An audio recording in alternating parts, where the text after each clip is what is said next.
نحمده ونستعينه ونستغفره ونؤمن به ونتوكل عليه ونعوذ بالله من شرور أنفسنا ومن سيئات أعمالنا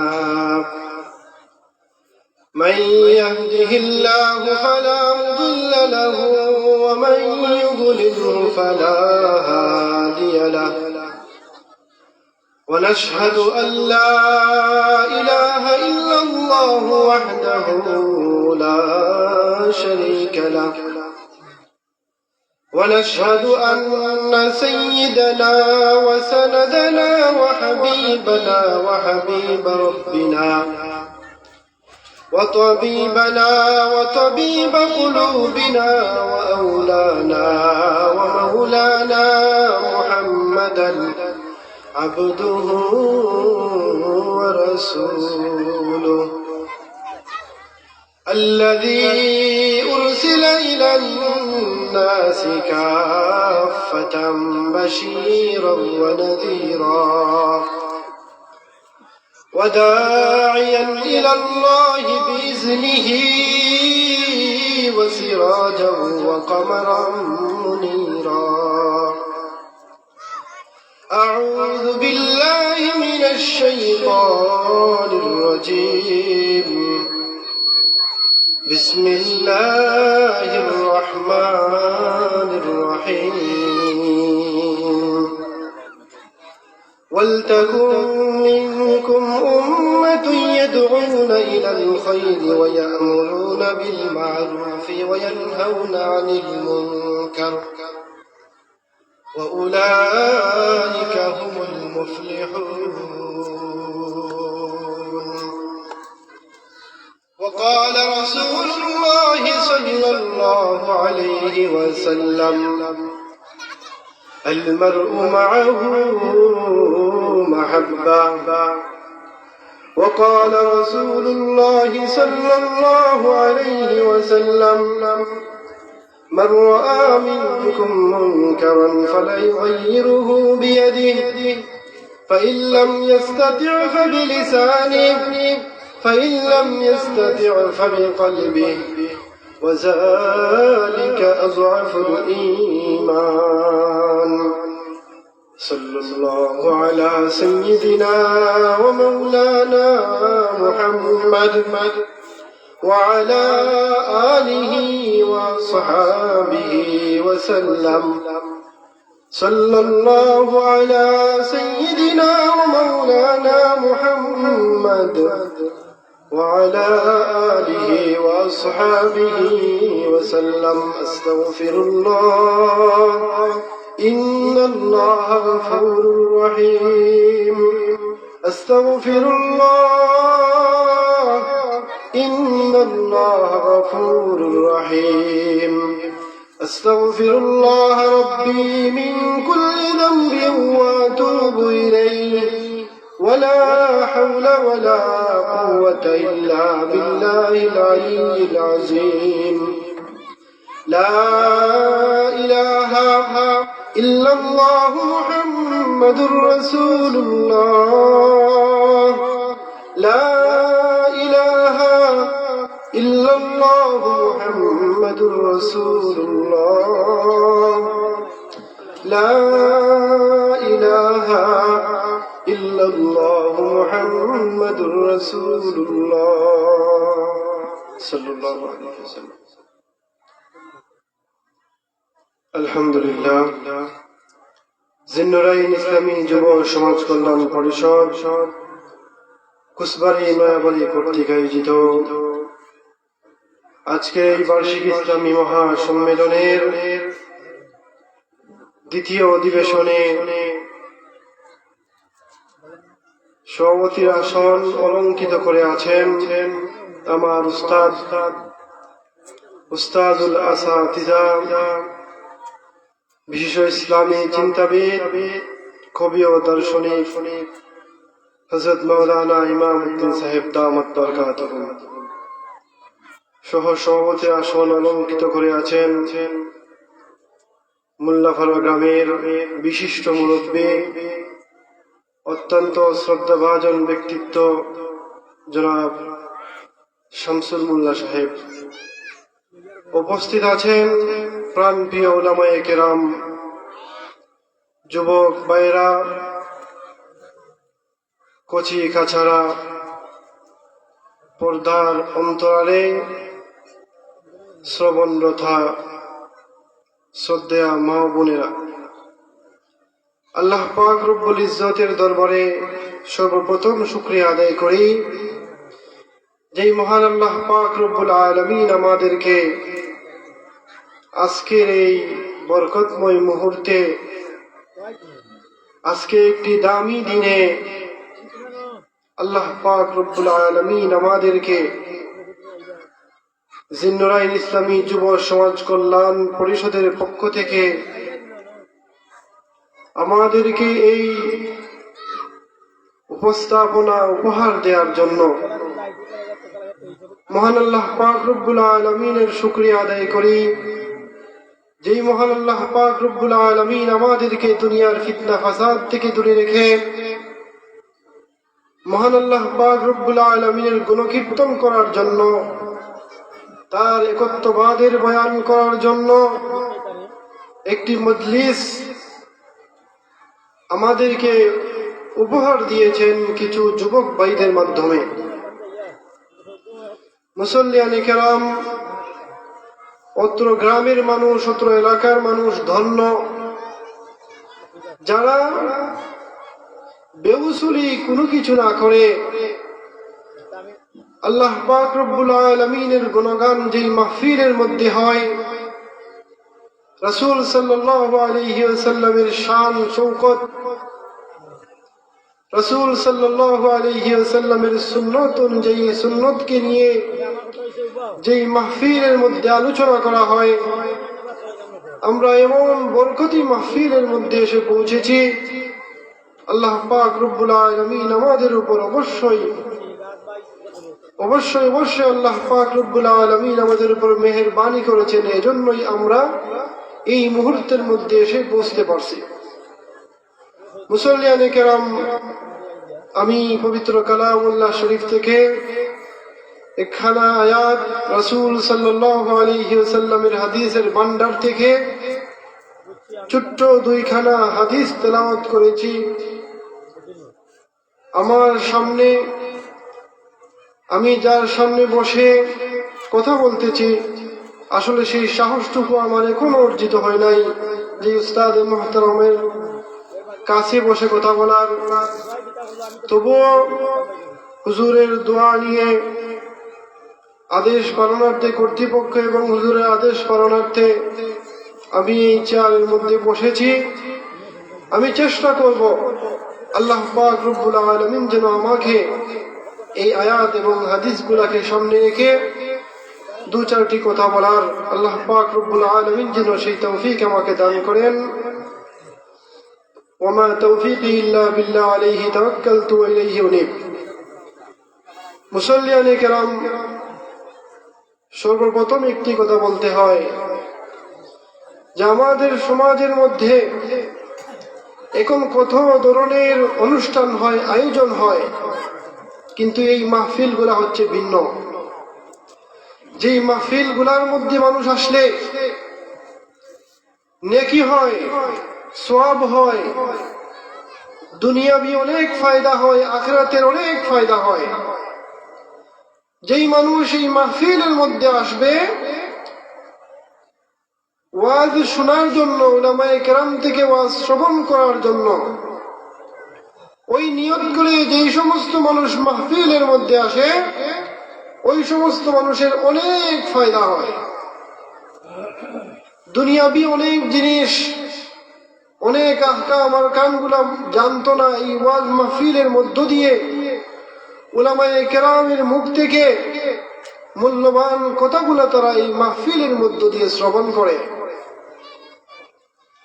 আর অনেক মাহফিল আমাদের সমাজের মধ্যে প্রচলিত, গানের মাহফিল, আর অনেক ধরনের অনুষ্ঠান আয়োজিত হয় আমার আপনার এই সমাজের মধ্যে। এই মাহফিলের একটি ফজিলত প্রথমেই বলি, আল্লাহ পাক রব্বুল আলামিন আলিমুল গায়ব, এটা আমরা সকলেই জানি, এটা বিশ্বাস করি। আমি আপনি যা দেখতেছি না, আল্লাহ পাক রব্বুল আলামিনের নিয়ন্ত্রণাধীন সবগুলাই। আকাশের উপরে, আকাশের নিচে, জমিনের উপরে, জমিনের নিচে, পাহাড় পর্বত যা কিছু আছে সবকিছুই মহান আল্লাহ পাক রব্বুল আলামিনের নিয়ন্ত্রণাধীন। মহান আল্লাহ পাক রব্বুল আলামিন ওই মাহফিল গুলাকে উদ্দেশ্য করে আসমানের ফেরেশতাদেরকে বলেন, ও আমার ফেরেশতারা, জমিনের মধ্যে, আকাশের নিচে, জমিনের উপরে সামিয়ানা টাঙ্গিয়ে কিছু মানুষ বসে রইছে, দুই একজন বক্তা কথা বলতেছে।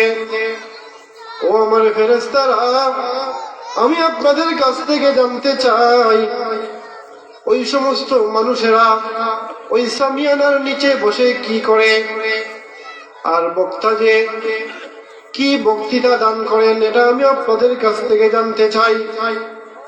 ফেরেশতারা আল্লাহ পাক রব্বুল আলামিনের সেই কথার জবাবে বলেন, ওগো মাবুদ, আপনার প্যারে বান্দারা, আপনার মাহবুব বান্দারা জমিনের উপরে একটি পিন্ডালের ভিতরে ছামিয়ানার নিচে ধৈর্য সহকারে বসে রইতেছে।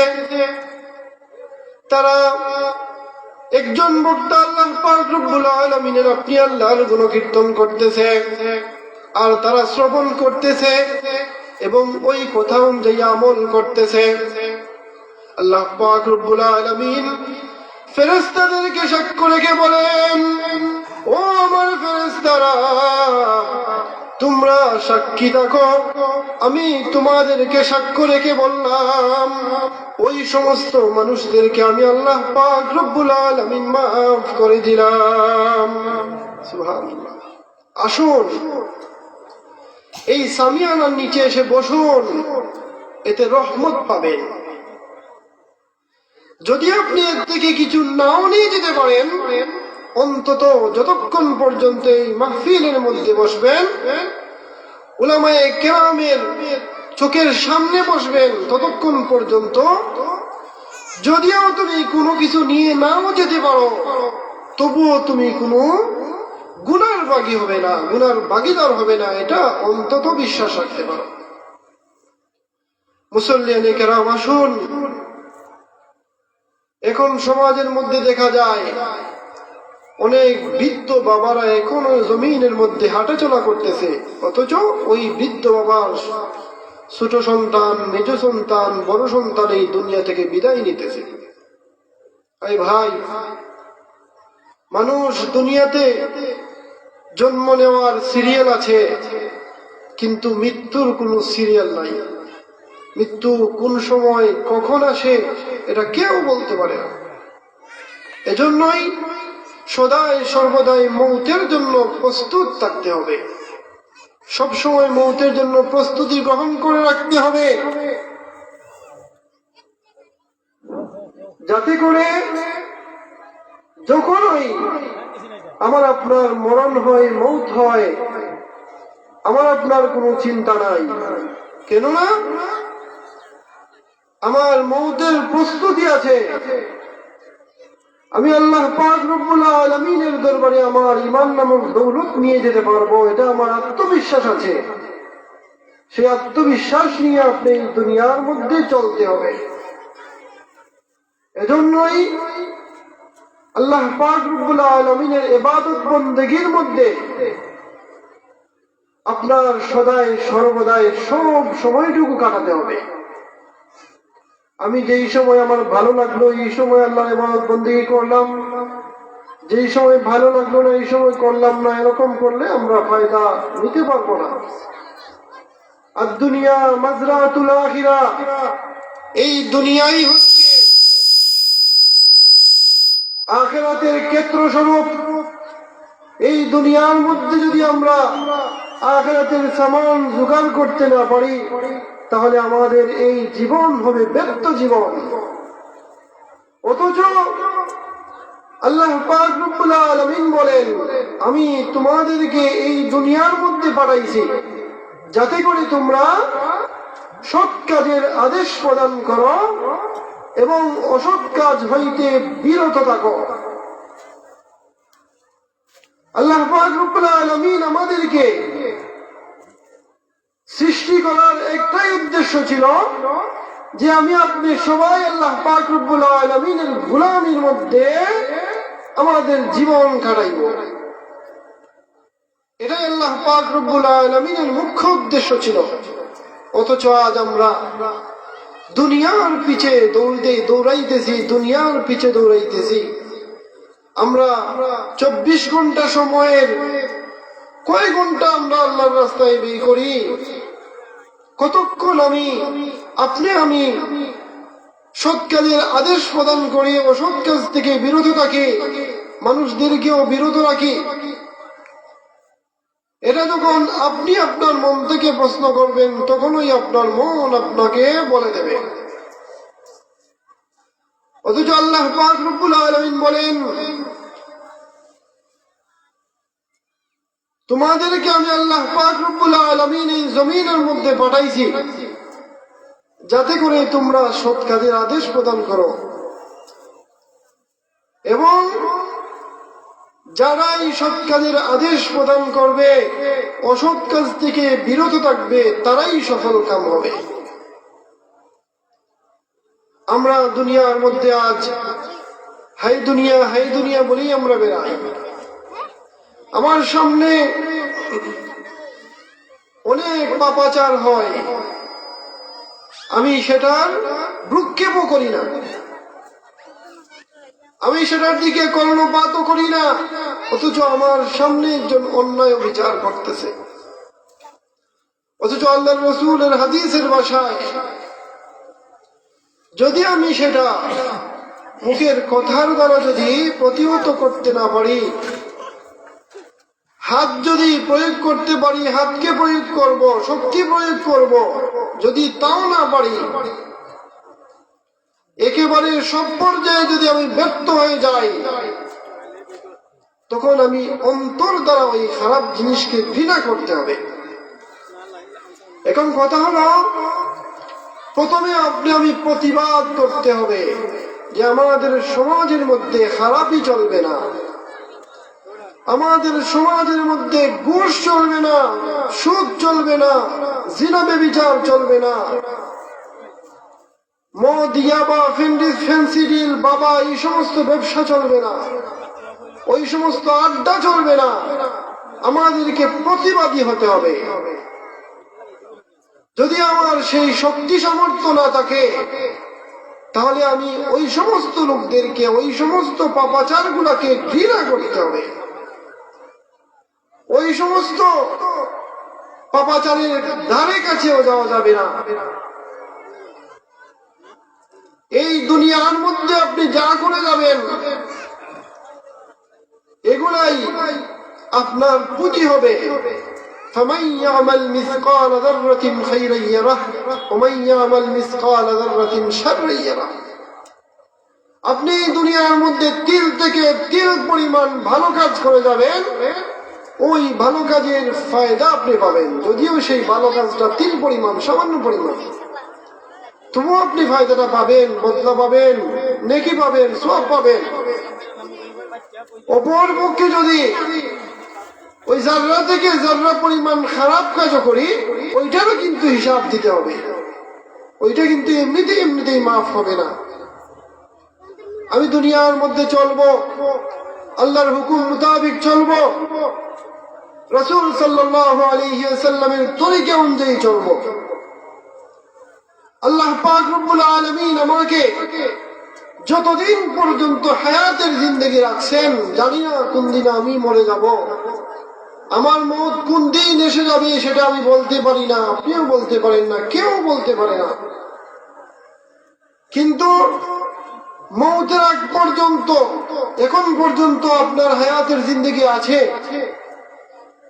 যদি আপনি ওই হায়াতের জিন্দগিকে প্রাধান্য না দেন আখিরাতের জন্য, তাহলে ওই দুনিয়া আপনার জন্য বরবাদ হবে।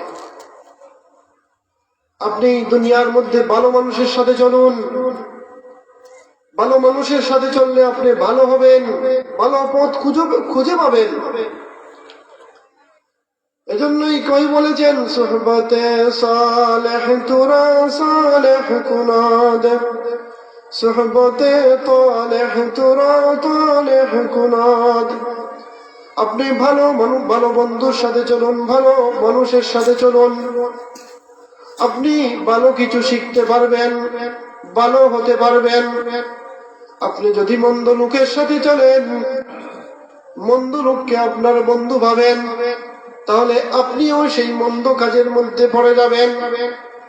এজন্য এই দুনিয়ার মধ্যে চলতে হলে আল্লাহ পাক রব্বুল আলামিনের হুকুম ব্যতি রেখে চলা যাবে না।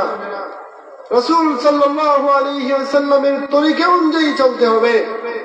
মুসল্লিয়ানে কেরাম, আমরা এই দুনিয়ার মধ্যে চলি, আমরা আখিরাতকে প্রাধান্য দিই না, একেবারে কম। আমরা আখিরাতকে প্রাধান্য দিতে চাই না। এজন্যই আমাদের উচিত আমরা এই দুনিয়ার মধ্যে আখিরাতের পুঁজি নিতে হবে। আখিরাতের মধ্যে যাইয়া আর কোনো পুঁজি নেওয়ার সুযোগ নাই। আমি যে নেক আমল করতে পারবো সেই আশা ভরসা নাই, সেই সিস্টেমও নাই। যদি দুনিয়ার মধ্যে সদকায়ে জারিয়া রেখে যেতে পারেন, নেক আমল দুনিয়ার মধ্যে করে যেতে পারেন, নেক আওলাদ দুনিয়ার মধ্যে রেখে যেতে পারেন, ভালো কোনো কাজ এই দুনিয়ার মধ্যে করে যেতে পারেন, ওগুলার ফায়দা পাবেন। নতুবা আপনি যে কিছু করতে পারবেন সেই সুযোগটুকু নাই। মুসল্লিয়ানে কেরাম, আসুন, আমার কথা সংক্ষিপ্ত এখানেই করলাম। আল্লাহ পাক রব্বুল আলামিন যেন আমাদের সবাইকে আল্লাহ পাক রব্বুল আলামিন সৎ পথে চলার তৌফিক দান করেন। অসৎ পথ থেকে আল্লাহ পাক রব্বুল আলামিন যেন আপনাকে আমাকে সবাইকে বিরত রাখেন। আমি অগোছালো কিছু কথা বললাম, কথার মধ্যে ভুল ভ্রান্তি হলে ক্ষমা সুন্দর দৃষ্টিতে দেখবেন। যেই কথাগুলো বললাম, আল্লাহ পাক রব্বুল আলামিন যেন আমাদের সবাইকে ওই সমস্ত কথাগুলোর উপর আমল করার তৌফিক দান করুন। ওয়া আখিরু দাওয়ানা আলহামদুলিল্লাহি রাব্বিল আলামিন।